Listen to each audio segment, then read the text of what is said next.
Hello students, welcome our channel the learning lab, जहां हम आपके लिए कंटिन्यू कर रहे हैं जूनियर असिस्टेंट और स्टेनोग्राफर की प्रैक्टिस सीरीज, जिसके प्रत्येक प्रैक्टिस पेपर में 40 क्वेश्चनों को हमने सम्मिलित किया है। इन 40 क्वेश्चन में आपकी उत्तर प्रदेश में होने वाली घटनाएं और सामान्य जीके के सभी 40 क्वेश्चन सम्मिलित हैं, जो कि आपकी तैयारी को और अच्छा बेहतर बनाएंगे। आप सभी से रिक्वेस्ट है कि अगर आपको हमारा कंटेंट पसंद आता है तो वीडियो को लाइक, चैनल को सब्सक्राइब जरूर कीजिए और बेल आइकन को प्रेस कर लीजिए, जिससे कि आपको नोटिफिकेशन प्राप्त हो सके।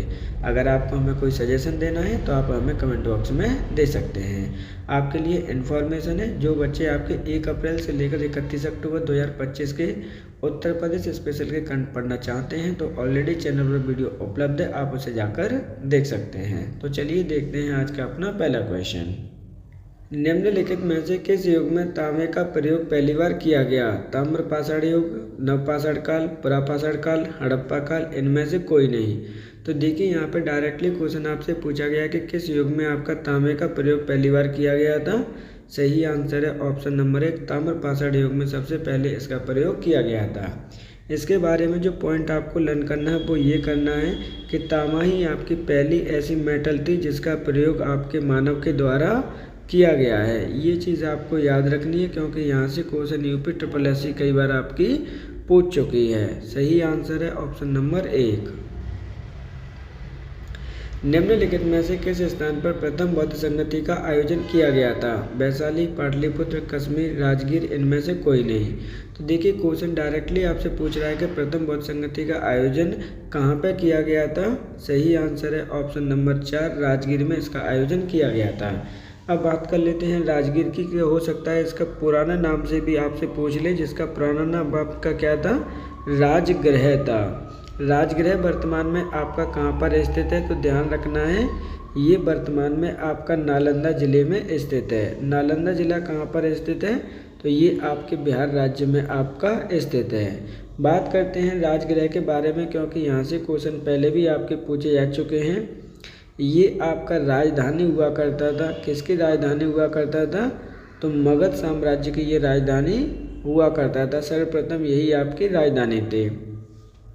प्रथम बौद्ध संगति का जो आयोजन है किसके शासनकाल में किया गया था? ये क्वेश्चन भी कई बार आपका रिपीट हो चुका है। तो शासनकाल कब, उस समय किसका था? आपके अजातशत्रु का। ये चीज़ भी आपको याद रखनी है। अब तक टोटल कितनी बौद्ध संगति का आयोजन किया जा चुका है? तो 4 का किया जा चुका है। चारों का क्रम कहाँ कहाँ पर किया गया है? तो प्रथम आपके राजगिरी में किया गया है, वहीं दूसरे आपके वैशाली में, तीसरा आपके पाटलिपुत्र में और चौथा आपके कश्मीर में। तो इस प्रकार जो सही आंसर होगा वो होगा आपका ऑप्शन नंबर 4, राजगीर। निम्नलिखित में से वह कौन व्यक्ति है जिनका नाम देवनाम प्रियदर्शी भी था? मौर्य सम्राट अशोक, चंद्रगुप्त मौर्य, समुद्रगुप्त, चंद्रगुप्त द्वितीय, या इनमें से कोई नहीं। तो देखिए डायरेक्टली क्वेश्चन आपसे पूछा जा रहा है कि वह व्यक्ति कौन है जिससे का नाम क्या है? आपका देवनाम प्रियदर्शी भी था। तो सही आंसर है ऑप्शन नंबर 1, मौर्य सम्राट अशोक का नाम देवनाम प्रियदर्शी भी था। अब इसका अर्थ क्या होता है वो भी जान लीजिए, क्योंकि यहाँ से क्वेश्चन पहले भी आपके पूछे जा चुके हैं। मौर्य सम्राट अशोक को हम देवताओं का प्रिय भी मानते हैं। क्या करते हैं? देवताओं का प्रिय भी था ये व्यक्ति। इसका अर्थ ये होता है। बात करते हैं कि ये राजा कब बना था? तो ध्यान रखना है, राजा बना था ये 268 BCE में। इसके द्वारा आपका एक युद्ध लड़ा गया था, कलिंग का युद्ध। ध्यान रखिएगा, ये क्वेश्चन आपका कई बार पूछा जा चुका है। 261 BC पूर्व में आपका कलिंग का युद्ध हुआ था, जिसमें ये क्या हुए थे? आपके विजय हो गए थे। उसमें आपके लाखों की संख्या में लोग मारे गए थे। उस रक्तपात को देखकर इसके मन विचलित हो गया और उसने क्या किया? आपका जो राजा की पदवी थी उसे त्याग दिया और बाद में जाके बौद्ध धर्म को एक्सेप्ट कर लिया था। इस चीज़ को आपको याद रखना है। सही आंसर क्या है? ऑप्शन नंबर 1, मौर्य सम्राट अशोक। निम्नलिखित में से किस देश में G7 बैठक 2025 में की गई थी? भारत, संयुक्त राज्य अमेरिका, कनाडा, ब्राज़ील, इनमें से कोई नहीं। तो देखिए यहाँ पे बात की गई है कि किस देश में G7 2025 की बैठक की गई थी। सही आंसर है ऑप्शन नंबर आपका 3, कनाडा देश में इसका आयोजन किया गया था। कनाडा के किस शहर में इसका आयोजन किया गया था? तो यहाँ की राजधानी ओटावा में इसका आयोजन किया गया था। अध्यक्षता किसके द्वारा की गई थी? तो यहाँ के प्रधानमंत्री जी के द्वारा इसकी अध्यक्षता की गई थी। अब एक एक करके बात कर लेते हैं कि G7 में कौन कौन से कंट्री इन्वॉल्व हैं।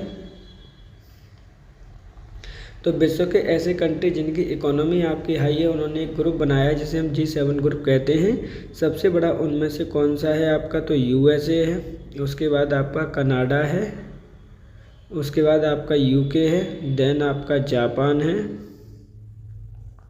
फ्रांस है, आपका इटली है और आपका जर्मनी है। इनका ये ग्रुप है जिसे हम G7 के नाम से जानते हैं। सही आंसर क्या है? Option number 3। विश्व तंबाकू दिवस कब मनाया जाता है? 1 मई, 31 मई, 22 मार्च, 16 सितंबर, इनमें से कोई नहीं। तो देखिए यहाँ पे डायरेक्टली क्वेश्चन पूछा गया है कि विश्व तंबाकू दिवस आपका प्रत्येक वर्ष कब मनाया जाता है?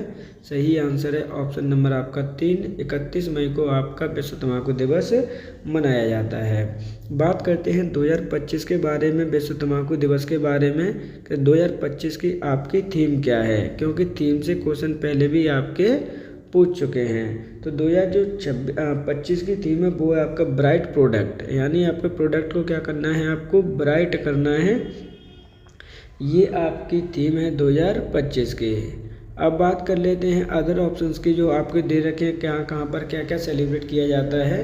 तो ध्यान रखिएगा, आपका 1 मई को राष्ट्रीय मजदूर दिवस हम सेलिब्रेट करते हैं। क्या करते हैं? आपका राष्ट्रीय मजदूर दिवस हम सेलिब्रेट करते हैं 1 मई को। वहीं आपके 22 मार्च को करते हैं विश्व जल दिवस। यहाँ से क्वेश्चन आपका कई बार पूछा जा चुका है कि हम विश्व जल दिवस कब सेलिब्रेट करते हैं। आपका 16 सितंबर को करते हैं हम विश्व ओजोन दिवस। ये चीज़ें आपको लर्न रहनी चाहिए, क्योंकि हो सकता है कि आपसे बाद में भी पूछ ले। सही आंसर है ऑप्शन नंबर यहाँ पे 2, 31 मई को हम विश्व तंबाकू दिवस मनाते हैं। भूदान ग्राम आंदोलन निम्नलिखित में से किसके द्वारा शुरू किया गया था? आचार्य विनोबा भावे, महात्मा गांधी, सरदार वल्लभ भाई पटेल, बाल गंगाधर तिलक या इनमें से कोई नहीं। तो देखिए यहाँ पे डायरेक्टली क्वेश्चन पूछा गया कि भूदान ग्राम आंदोलन किसके द्वारा आपका प्रारंभ किया गया था? सही आंसर है ऑप्शन नंबर आपका 1, आचार्य विनोबा भावे के द्वारा। ये कब किया गया? तो ध्यान रखना है कि आज़ादी के बाद आपका आंदोलन प्रारंभ किया गया था, ये चीज़ आपको याद रखनी है। अदर की हम बात करते हैं तो महात्मा गांधी, सरदार वल्लभ भाई पटेल, बाल गंगाधर तिलक और निम्नलिखित में से कोई नहीं। तो इनकी अपने इतिहास में एक अलग प्राथमिकता है। सही आंसर है ऑप्शन नंबर 1।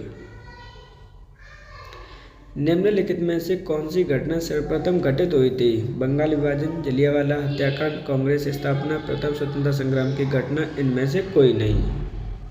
तो देखिए क्वेश्चन में क्या पूछा गया है। क्वेश्चन में आपसे डायरेक्टली बोला गया कि इनमें से पहली घटना कौन सी घटित हुई है।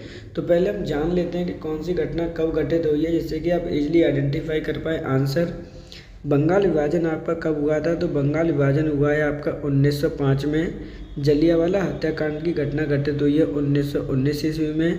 कांग्रेस की स्थापना कब हुई है? 1885 ईस्वी में। वहीं प्रथम स्वतंत्रता संग्राम की घटना घटित हुई थी आपकी 1857 ईस्वी में। और 5वां नंबर है इनमें से कोई नहीं। तो सही आंसर क्या होगा? तो सही आंसर होगा ऑप्शन नंबर आपका 4, प्रथम स्वतंत्रता संग्राम की घटना निम्नलिखित में से सबसे सर्वप्रथम घटित हुई है। राष्ट्रवादी की पहली स्पष्ट अभिव्यक्ति निम्नलिखित में से किस क्रांति के साथ हुई थी? फ्रांसीसी क्रांति, अमेरिकी क्रांति, रूसी क्रांति, प्रथम विश्व युद्ध या इनमें से कोई नहीं। तो देखिए राष्ट्रवादी की भावना की बात की जा रही है, अभिव्यक्ति की बात की जा रही है। तो ये किस क्रांति के साथ में सर्वप्रथम हुई थी, ये क्वेश्चन पूछा गया है। सही आंसर है ऑप्शन नंबर 1, फ्रांसीसी क्रांति। बात करते हैं फ्रांसीसी क्रांति कब प्रारंभ हुई थी। तो ये प्रारंभ हुई थी आपके 14 जुलाई 1789 में। कहाँ पर हुई थी? ये फ्रांस में हुई थी। ये चीज़ आपको ध्यान रखनी है। उस समय वहाँ का राजा कौन था, किंग कौन था, ये क्वेश्चन कई बार आपका पूछा जा चुका है। तो लुई 16 वहाँ का आपका राजा था।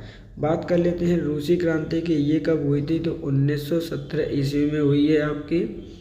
वहीं प्रथम विश्व युद्ध कब हुआ था? तो ये हुआ है आपके 1914 से लेकर 18 तक। सही आंसर क्या होगा? ऑप्शन नंबर 1 फ्रांसीसी क्रांति।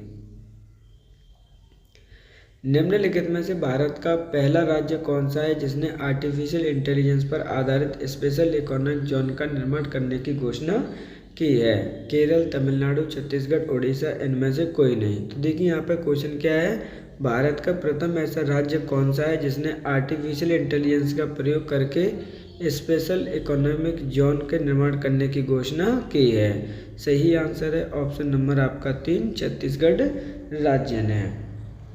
अब इसके लिए लागत का अनुमान कितना लगाया है कि कितनी लागत इसके अंतर्गत लग सकती है?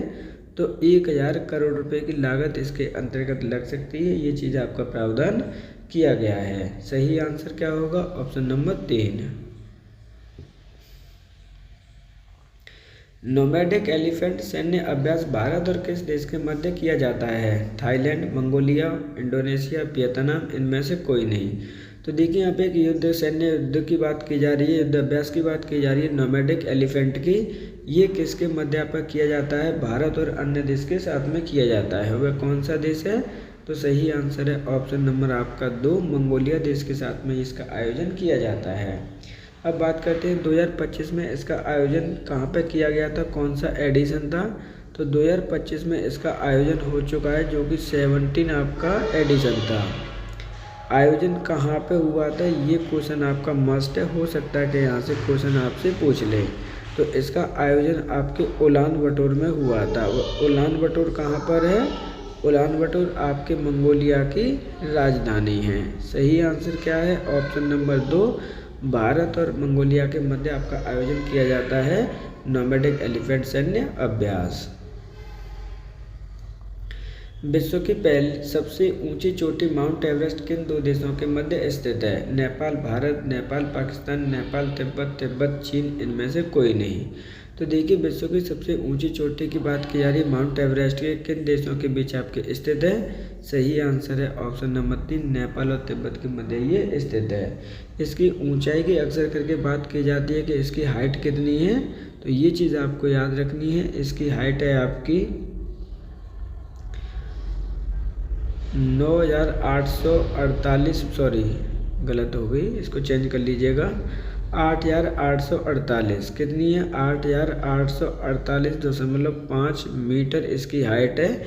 ये चीज़ आपको याद रखनी है, दुनिया का सबसे ऊंचा है। सही आंसर है ऑप्शन नंबर 3 नेपाल और तिब्बत के मध्य ये स्थित है। भारत के किस शहर में एशियन वेट लिफ्टिंग चैंपियनशिप 2025 का आयोजन किया गया? दिल्ली, जयपुर, अहमदाबाद, बेंगलुरु, इनमें से कोई नहीं। तो देखिए एशियन वेट लिफ्टिंग चैंपियनशिप 2025 की बात की जा रही है जिसका आयोजन कहाँ पर किया गया था? सही आंसर है ऑप्शन नंबर 3 अहमदाबाद शहर में इसका आयोजन किया गया था। अहमदाबाद आपका कहाँ पर स्थित है? तो ये ध्यान रखिएगा, गुजरात का आपका एक अच्छा जिला है जो कि स्थित है गुजरात में। अब एक एक करके बात करते हैं कि इसमें आयोजन किया गया था, उसमें सबसे पहले स्थान किसका आया है? तो सबसे पहला स्थान प्राप्त किया है आपके चाइना ने। दूसरा स्थान किसने प्राप्त किया है? तो दूसरा स्थान प्राप्त किया है आपके नॉर्थ कोरिया ने। और तीसरा स्थान किसने प्राप्त किया है? तो वो किया है आपके ईरान ने। ये चीज़ आपको याद रखनी है। बात करते हैं आयोजक किसके द्वारा किया गया है? तो AWF के द्वारा इसका आयोजन किया गया है जिसकी स्थापना 1935 ईस्वी में की गई थी। किसकी स्थापना? AWF की। सही आंसर है ऑप्शन नंबर आपका 3 अहमदाबाद में इसका आयोजन किया गया। भारत मानक समय ग्रीनविच माध्य समय से कितना आगे है? 4 घंटे, 4.5 घंटे, 5 घंटे, 5.5 घंटे, इनमें से कोई नहीं। तो देखिए यहाँ पे क्या बात की जा रही है, भारत का जो IST समय है वो GMT से कितना आगे है? तो सही आंसर है ऑप्शन नंबर आपका 4, 5.5 घंटे भारत का मानक समय आगे है आपके ग्रीनविच मीन टाइम से। अब बात करते हैं ग्रीनविच मीन टाइम आपका कहाँ पर स्थित है? तो ये आपका लंदन से हम मेजरमेंट करते हैं। अब भारत का इतना आगे क्यों है? क्योंकि भारत का जो IST समय है वो कहाँ पर स्थित है? तो ध्यान रखिएगा 82.5 डिग्री आपका आगे स्थित है। ये कहाँ पर स्थित है? ईस्ट में स्थित है, इसलिए आपके 5.5 घंटे का अंतर आता है। सही आंसर है ऑप्शन नंबर आपका 4। हाल ही में राजीव मेहमानी को किस संस्था का अध्यक्ष बनाया गया है? रिजर्व बैंक ऑफ इंडिया, भारतीय उद्योग परिषद, अंतर्राष्ट्रीय क्रिकेट परिषद, बीसीसीआई या इनमें से कोई नहीं। तो देखिए यहाँ पे बात की जा रही है राजीव मेहमानी की हाल ही में किस संस्था का इन्हें अध्यक्ष बनाया गया है। सही आंसर है ऑप्शन नंबर आपका 2, भारतीय उद्योग परिषद का इन्हें अध्यक्ष बनाया गया है। अब बात करते हैं भारतीय उद्योग परिषद अध्यक्ष की, यानी इसकी स्थापना कब की गई है। तो इसकी स्थापना हुई है आपकी 1895 ईस्वी में। हेडक्वार्टर इसका कहाँ पर है? तो हेडक्वार्टर है आपके न्यू दिल्ली में। सही आंसर क्या होगा? Option number 2। निम्नलिखित में से किस नदी को बिहार का शोक कहा जाता है? गंगा, कोसी, दामोदर, स्वर्णरेखा, इनमें से कोई नहीं। तो देखिए यहाँ पे क्या है कि निम्नलिखित में से किस नदी को बिहार का शोक कहा जाता है। सही आंसर है ऑप्शन नंबर 2, कोसी नदी को बिहार का शोक कहा जाता है। इसी प्रकार से आपके दामोदर नदी को कहाँ का शोक कहा जाता है? तो वेस्ट बंगाल का शोक कहा जाता है दामोदर नदी को। अब रीज़न क्या है? तो ध्यान रखिएगा, ये बिहार के नॉर्थ एरिया में बहती है। कहाँ पर बहती है? आपके नॉर्थ एरिया में। और ये सबसे ज़्यादा अपना रास्ता बदलती है। क्या बदलती है? अपना रास्ता बदलती है, परिवर्तन करती है, जिसके कारण आपकी बाढ़ वगैरह आती है। इसलिए हम इसे कोसी को बिहार का शोक के नाम से भी जानते हैं। सही आंसर है ऑप्शन नंबर 2। भारत की पंचवर्षीय योजनाओं को अंतिम स्वीकृति निम्नलिखित में से किसके द्वारा दी जाती है? राष्ट्रीय विकास परिषद, वित्त आयोग, नीति आयोग, वित्त मंत्रालय, इनमें से कोई नहीं। तो देखिए जो पंचवर्षीय योजनाओं की हम बात करते हैं कि अंतिम रूप से किसकी इसकी स्वीकृति प्रदान की जाती थी। तो सही आंसर है ऑप्शन नंबर 1, एनडीसी की आपकी स्वीकृति प्रदान की जाती थी। राष्ट्रीय विकास परिषद की इसकी स्थापना कब हुई है? तो इसकी स्थापना हुई थी अगस्त 1952 में। ये चीज़ आपको याद रखनी है, ध्यान रखिएगा, इम्पोर्टेंट है। लेकिन अगर हम बात करते हैं पंचवर्षीय योजनाओं के बारे में, तो पंचवर्षीय योजनाओं की भारत में स्टार्ट हुई थी आपके 1951 से, जबकि ये कब तक चली थी? तो 2017 तक। अब आपकी पंचवर्षीय योजनाओं को बंद कर दिया गया है, योजना आयोग की जगह आपका नीति आयोग आ गया है। सही आंसर था यहाँ पे ऑप्शन नंबर 1, राष्ट्रीय विकास परिषद। किसी भी विकासशील अर्थव्यवस्था के प्रारंभिक चरणों में अधिकांश गतिविधियां किस क्षेत्र से संबंधित होती हैं? प्राथमिक, द्वितीयक, तृतीयक या इनमें से कोई नहीं। तो देखिए यहाँ पे बात की जा रही है, कोई भी विकासशील अर्थव्यवस्था है उसके प्रारंभिक चरणों में कौन सी गतिविधियाँ या कौन से क्षेत्र संबंधित होते हैं। सही आंसर है ऑप्शन नंबर 1, प्राथमिक क्षेत्र। क्योंकि प्राथमिक क्षेत्र जो आपका संबंधित है वो किससे? आपका एग्रीकल्चर से संबंधित है। सही आंसर है ऑप्शन नंबर 1। निम्नलिखित में से कौन सा हरित क्रांति की रणनीति का हिस्सा था? पानी की उपलब्धता सुनिश्चित करना, बिजली उपलब्धता, यातायात सुविधा उपलब्धता, नए बीजों का प्रयोग, उपरोक्त सभी। तो देखिए हरित क्रांति के बारे में कौन सी रणनीति का सबसे ज़्यादा हिस्सा थे? सही आंसर है ऑप्शन नंबर 5, उपरोक्त सभी। भारत में हरित क्रांति की शुरुआत कब की गई थी? तो ध्यान रखिएगा 1966-67 में भारत में ग्रीन रिवॉल्यूशन की स्थापना की गई थी। किसके द्वारा चलाई गई थी? तो ये चलाई गई थी आपकी स्वामीनाथन जी के द्वारा। ये चीज़ आपको याद रखनी है। सही आंसर क्या होगा? Option number 5। मार्क कार्नी किस देश के नए प्रधानमंत्री बने हैं? ब्राज़ील, कनाडा, पराग्वे, उरुग्वे, इनमें से कोई नहीं। तो मार्क कार्नी किस देश के नए प्रधानमंत्री बने थे? सही आंसर है ऑप्शन नंबर आपका 2, कनाडा के। कनाडा के आपके जस्टिन ट्रूडो को हटाकर ये आपके प्रधानमंत्री बने थे कनाडा के।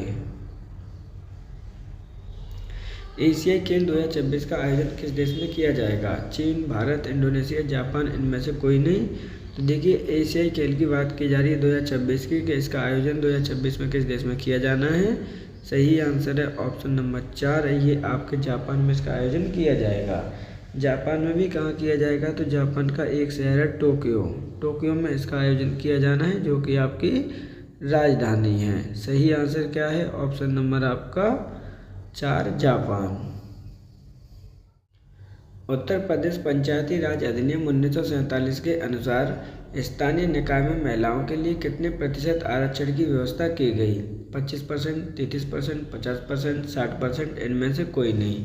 तो देखिए यहाँ पे क्या बात की जा रही है, उत्तर प्रदेश पंचायती राज अधिनियम 1947 के अंदर स्थानीय निकाय में महिलाओं के लिए कितने प्रतिशत आरक्षण की व्यवस्था की गई है। सही आंसर है ऑप्शन नंबर आपका 2, 33% आपका रिजर्वेशन किया गया है किन के लिए, महिलाओं के लिए। ये बात आपको याद रखनी है। सही आंसर है ऑप्शन नंबर आपका 3।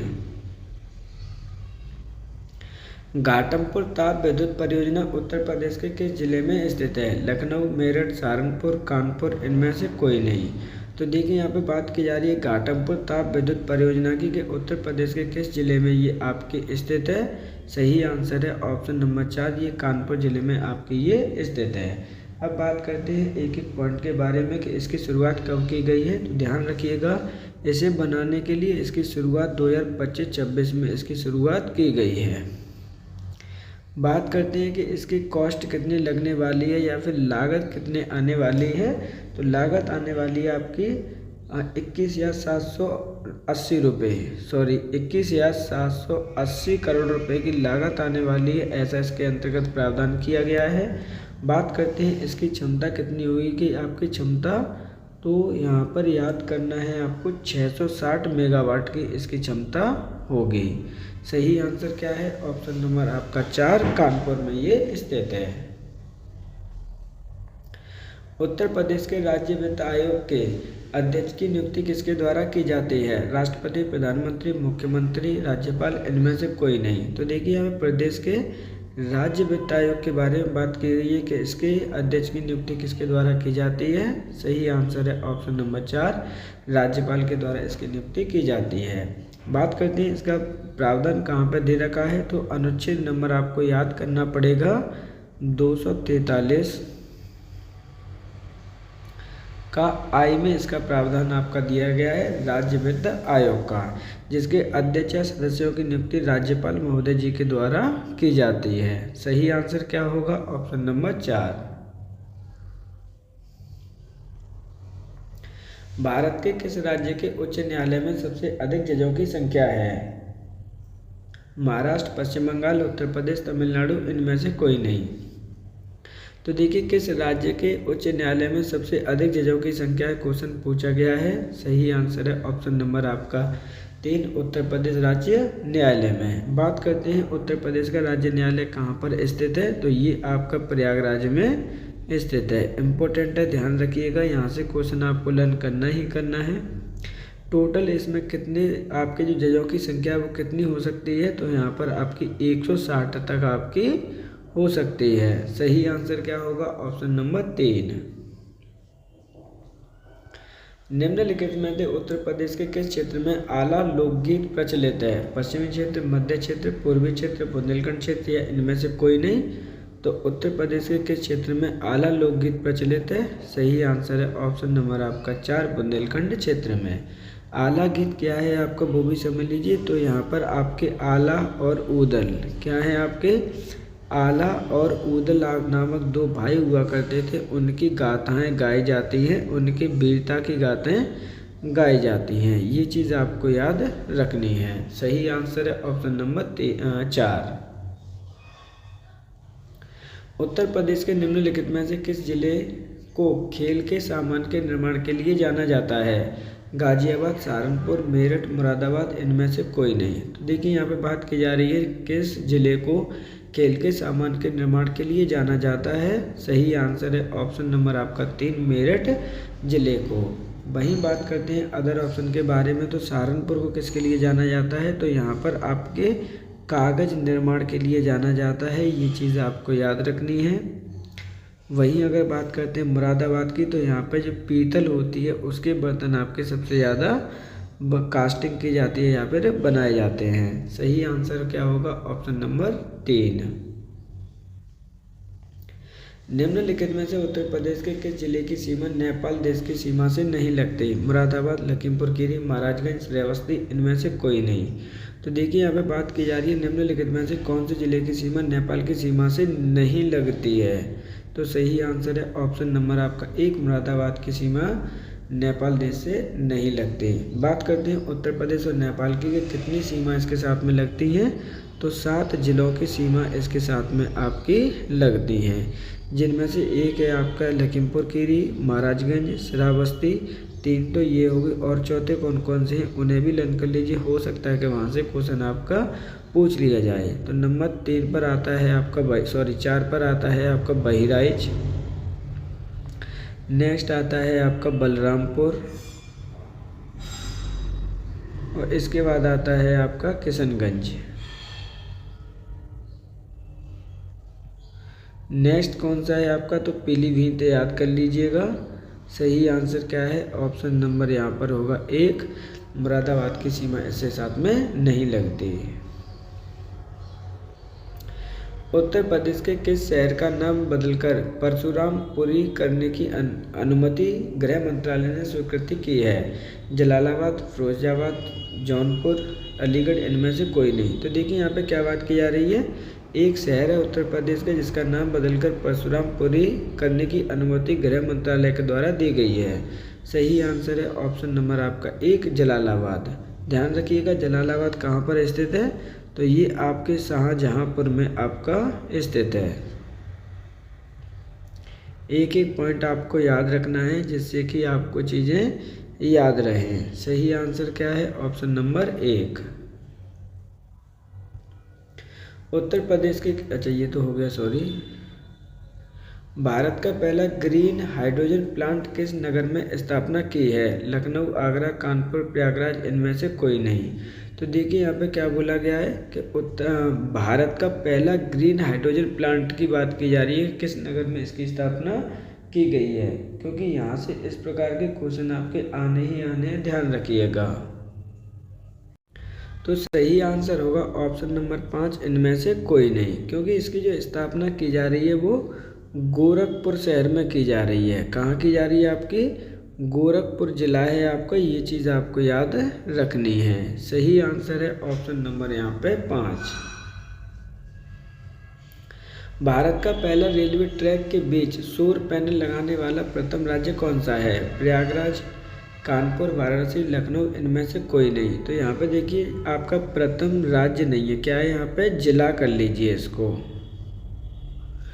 तो सही आंसर क्या होगा, ये क्वेश्चन में आपसे पूछा गया है कि ट्रैक के बीच में सौर पैनल लगाने वाला प्रथम जिला कौन सा बना है? सही आंसर है ऑप्शन नंबर आपका 3, वाराणसी। अब वाराणसी कहाँ पर स्थित है, तो ये उत्तर प्रदेश में स्थित है, गंगा नदी के किनारे पर। ये चीज़ आपको याद रखनी है। सही आंसर आएगा ऑप्शन नंबर 3। रामलाल सिंह यादव, जिन्हें हाल ही में आपके राष्ट्रीय शिक्षक पुरस्कार 2025 दिया गया है, ये किस जिले से संबंधित है? मिर्ज़ापुर, भदोही, कानपुर, मेरठ, इनमें से कोई नहीं। तो देखिए यहाँ पे क्या बात की गई है, रामलाल यादव को हाल ही में राष्ट्रीय पुरस्कार शिक्षक पुरस्कार 2025 से सम्मानित किया गया है। वह उत्तर प्रदेश के किस जिले से संबंध रखते हैं? सही आंसर है ऑप्शन नंबर आपका 2, भदोही जिले से ये संबंध रखते हैं। वहीं यहाँ पे कितने लोगों को, कितने पर्सन को आपका राष्ट्रीय शिक्षा पुरस्कार दिया गया था? तो ध्यान रखिए उत्तर प्रदेश के आपके 2 पर्सन को ये पुरस्कार दिया गया था, जिनमें से एक तो हो गए आपके रामलाल सिंह यादव, दूसरे हैं आपके मधुरिमा तिवारी। इनको भी आपको लर्न करना है क्योंकि यहाँ से भी क्वेश्चन पूछा जा सकता है। तो देखिए ये मधुरिमा जो तिवारी हैं वो कहाँ से बिलोंग करती हैं? तो मिर्ज़ापुर से ये बिलोंग करती हैं। सही आंसर होगा ऑप्शन नंबर आपका 2। निम्नलिखित में से किस जिले में नॉलेज सिटी की स्थापना की जाएगी? तो देखिए यहाँ पर आपके कुछ क्या है मिसिंग हैं, जो कि आपको चीज़ें लर्न करनी है, ध्यान रखिएगा। क्वेश्चन आपका, इसको मैं कैंसिल कर देता हूँ। नेक्स्ट क्वेश्चन देखते हैं अपन। निम्नलिखित में से किस जिले में काशी विश्वधाम स्थित है? कानपुर, आगरा, लखनऊ, वाराणसी, इनमें से कोई नहीं। तो देखिए यहाँ पे बात की जा रही है कौन से जिले में काशी विश्वनाथ धाम आपका स्थित है? सही आंसर है ऑप्शन नंबर 4, वाराणसी। अब बात करते हैं काशी विश्वनाथ धाम की या काशी विश्वधाम की। तो ये स्थित है आपके वाराणसी जिले में। इसका निर्माणकर्ता कौन है? क्योंकि यहाँ से क्वेश्चन पहले भी आपके पूछे जा चुके हैं।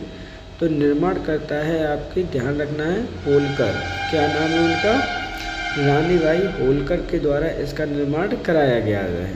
कहाँ पर कराया गया है?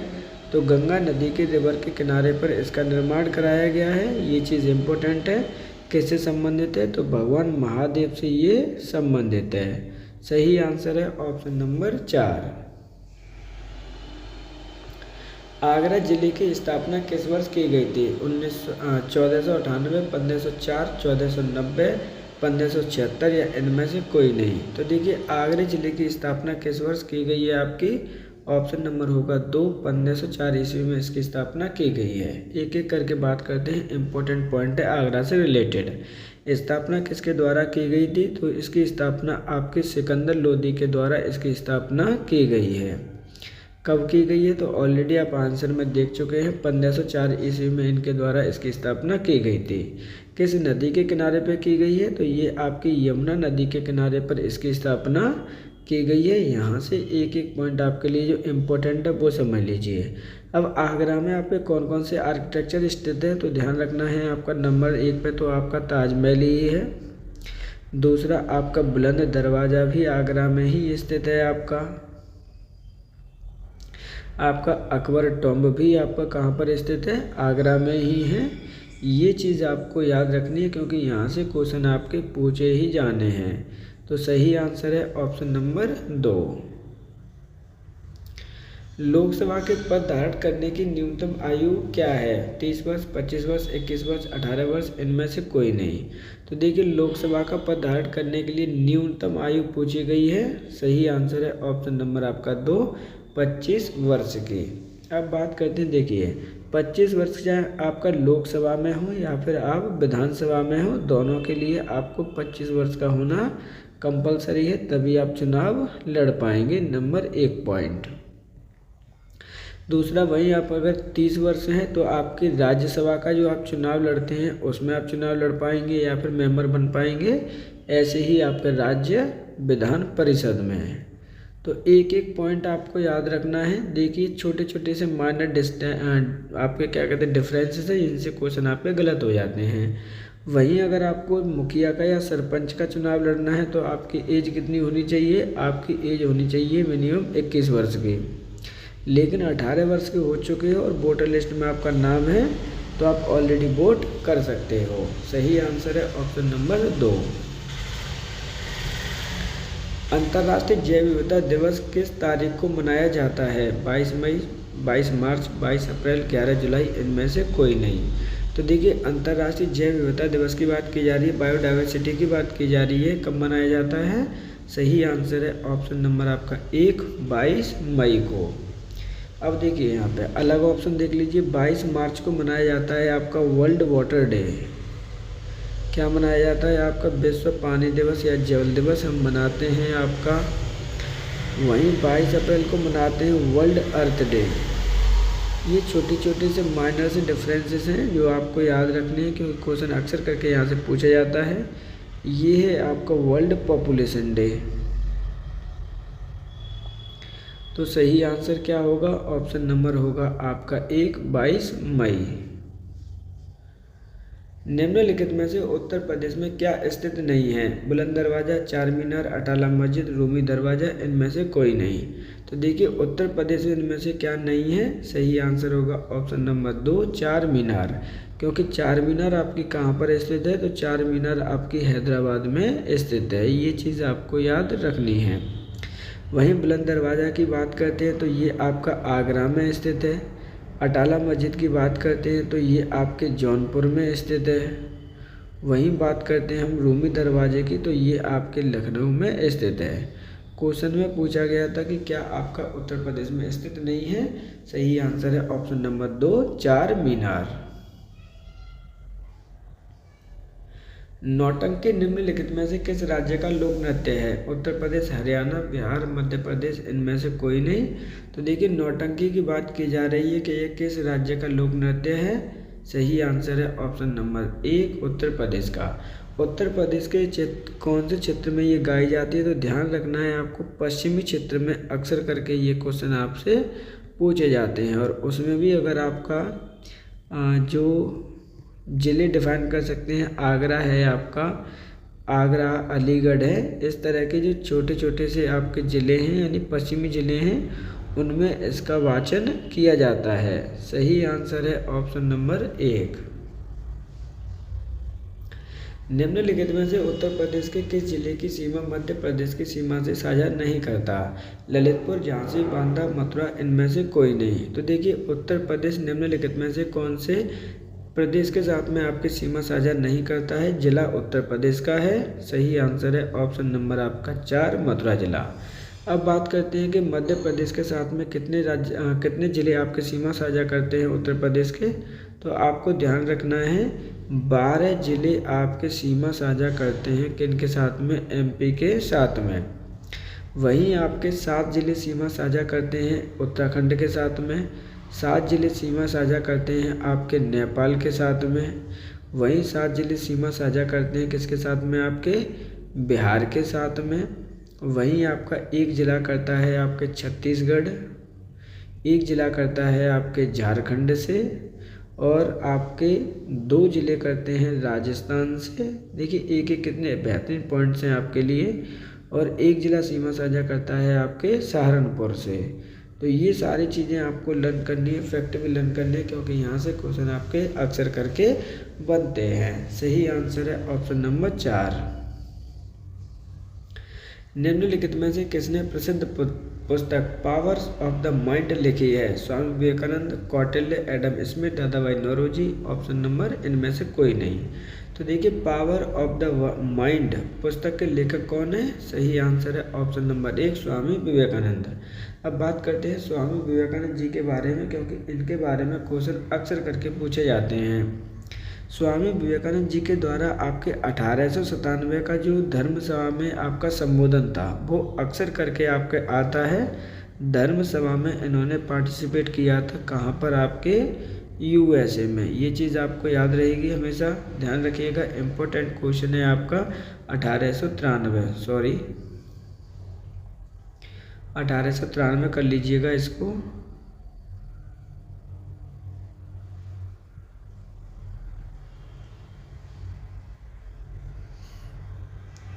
1897 में तो इन्होंने रामकृष्ण परमहंस मिशन की स्टार्ट किया था। रामकृष्ण परमहंस मिशन इन्होंने स्टार्ट किया था। ये चीज़ आपको परमहंस है आपका, क्या है आपका? परमहंस मिशन। इनका ही जो बर्थडे होता है 12 जनवरी, उसे हम क्या बनाते हैं? राष्ट्रीय युवा दिवस हम सेलिब्रेट करते हैं। अगर जो ऑप्शन दे रखे हैं उनकी पुस्तकें देख लीजिए, क्योंकि क्वेश्चन यहाँ से भी आते हैं आपके। कौटिल्य के द्वारा जो पुस्तक लिखी गई है वो है आपकी अर्थशास्त्र। कौन सी आपकी? अर्थशास्त्र पुस्तक लिखी गई है इनके द्वारा। अब इनके द्वारा जो अर्थशास्त्र आपकी पुस्तक लिखी गई है वो किससे संबंधित है? राजनीति से। एडम स्मिथ के द्वारा लिखी गई है वेल्थ ऑफ नेशन। क्या लिखी गई है? Wealth of nation. ये चीज़ भी आपको याद रहनी चाहिए। दादा नौरोजी भाई के द्वारा लिखी गई है आपकी ड्रेन थ्योरी। क्या दिया गया है आपका? ड्रेन थ्योरी इनके द्वारा पुस्तक दी गई है। इस प्रकार आज के हमारे 40 क्वेश्चन यहाँ पे कंप्लीट होते हैं। आप सभी से रिक्वेस्ट है कि अगर आपको हमारा कंटेंट पसंद आता है तो वीडियो को लाइक, चैनल को सब्सक्राइब जरूर कीजिएगा। बेल आइकन को प्रेस कर लीजिए जिससे कि आने वाली वीडियो का नोटिफिकेशन आपको प्राप्त हो सके। आपके लिए इन्फॉर्मेशन है, जो बच्चे आपके 1 अप्रैल से लेकर 31 अक्टूबर तक के करंट अफेयर्स पढ़ना चाह रहे थे, जो कि स्पेशल है यहाँ पे किससे? उत्तर प्रदेश से संबंधित है। ऑलरेडी वीडियो चैनल पर उपलब्ध है, आप वहाँ पर जाकर उन्हें देख सकते हैं। आज के लिए इतना ही। आप सभी का धन्यवाद।